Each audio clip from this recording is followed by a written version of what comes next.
नमस्कार, मी शामराव मोकाशी, अध्यक्ष राजाराम बापू पाटील रिक्षा संघटना। आता बऱ्याचशाच आपणाला काय व्हिडिओमध्ये लोक असे विचारत आहेत की आम्ही नोकरीला असलं तर रिक्षाचा परमिट काढू शकता का? कायदा काय बोलतोय? हा सुशिक्षित बेरोजगारांच्यासाठी, स्थानिकांच्यासाठी स्वयंरोजगार म्हणून कामधंदा लागेपर्यंत 5 वर्षासाठी परवाना दिला जातो।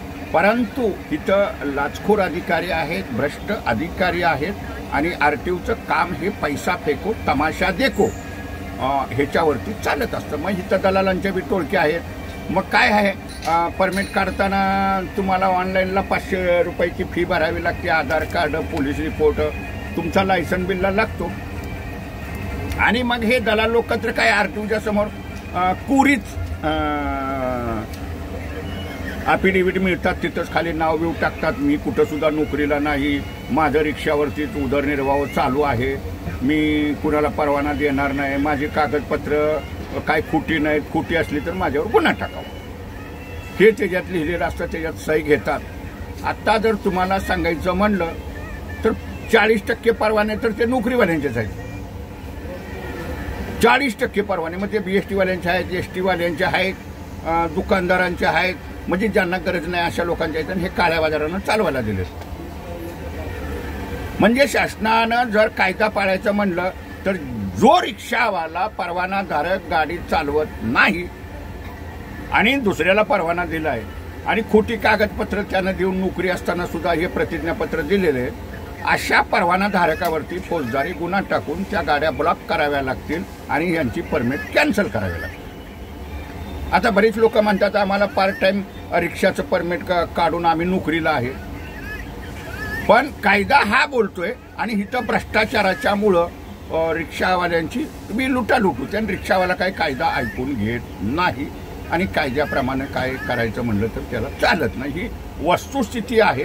परंतु नोकरी कामधंदा असताना जर तुम्ही रिक्षाचा परवाना काढला असेल तर आपल्यावरती खरोखरच शासनानं काम करायचं म्हणलं तर अशा परवानाधारकावरती फौजदारी गुन्हा, खोटी कागदपत्र दिली, खोटी प्रतिज्ञापत्र दिली म्हणून फसवणूक करून हा परवाना मिळवला। परवाना कोणाला घाण ठेवता येतो का? बँकेला बी घाण ठेवता येत नाही।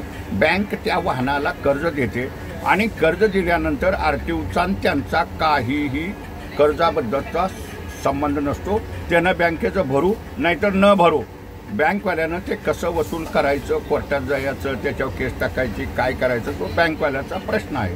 फक्त आरटीओची एवढीच जबाबदारी असते, आरशी बुकवरती त्याची नोंद केली जाते, हायपथिकेशन केलं जातं आणि ज्या वेळेला बँक हायपथिकेशनची NOC देते, बाबा आमचं कर्ज भरलेलं आहे, HP आमच्या नावची कमी करा, त्यावेळेला आरटीओ करतं। पण बँकेनं कितीही लोन दिलं, अगदी एखाद्या रिक्षाला 5 लाख लोन दिलं आणि त्या रिक्षावाल्यानं डुबवलं, आरटीओचा काहीही त्याच्यात संबंध नाही, रोलच नसतो खाली। मग बँकवाले सुद्धा पैसे खाऊन लोन देतात आणि सगळा हिंदी भाषिकांचा लोचा आहे, हेही तितकंच खरं आहे। तर आता बऱ्याचशाच लोकांनी मला बऱ्याचशाच वेळेला एक कमेंट आलेले आहेत की आम्ही नोकरीला आहे, पार्ट टाइम म्हणून काढू शकता का? वस्तुस्थिती ही आहे, कायदा हा आहे आणि लोक बिंदासपैकी नोकरीला असणारी सुद्धा हे परमिट काढत असतात। इथं भ्रष्टाचार चालतो। कुठल्याही आरटीओमध्ये गेले की 2,500 रुपये घेतात। इन्स्पेक्टर दर्जाचा अधिकारी जो व्हेरिफिकेशन करतो तो 1,000-1,200 घेतो, त्याच्यावरचा अधिकारी 1,000-1,500 रुपये घेतो आणि दलाल लोक 5-6 हजार रुपये घेतात आणि देतात परमिट काढून आणि पुन्हा त्याच्या गळ्यात गाडी बी मारतात। ही असली वस्तुस्थिती आहे।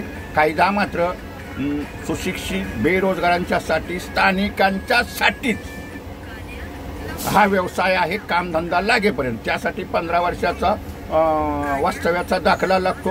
दाखले सुद्धा आजकाल खोटे बनवले जातात। अगदी UP बिहारवरनं 15 दिवसापूर्वी आले की त्याचं लायसन इथं दलाल लोक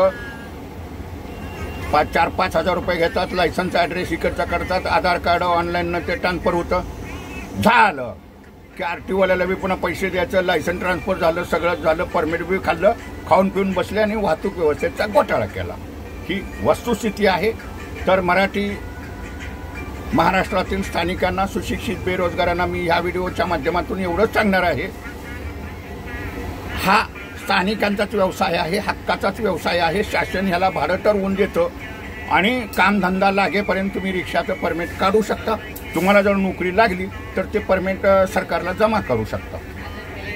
तर मग ज्यांना रिक्षाची परमिट काढायची त्यांनी काढा. धन्यवाद. मूचवाले मोकाशी यूट्यूब पहा, लाईक करा, शेअर करा आणि सबस्क्राईब करा. धन्यवाद.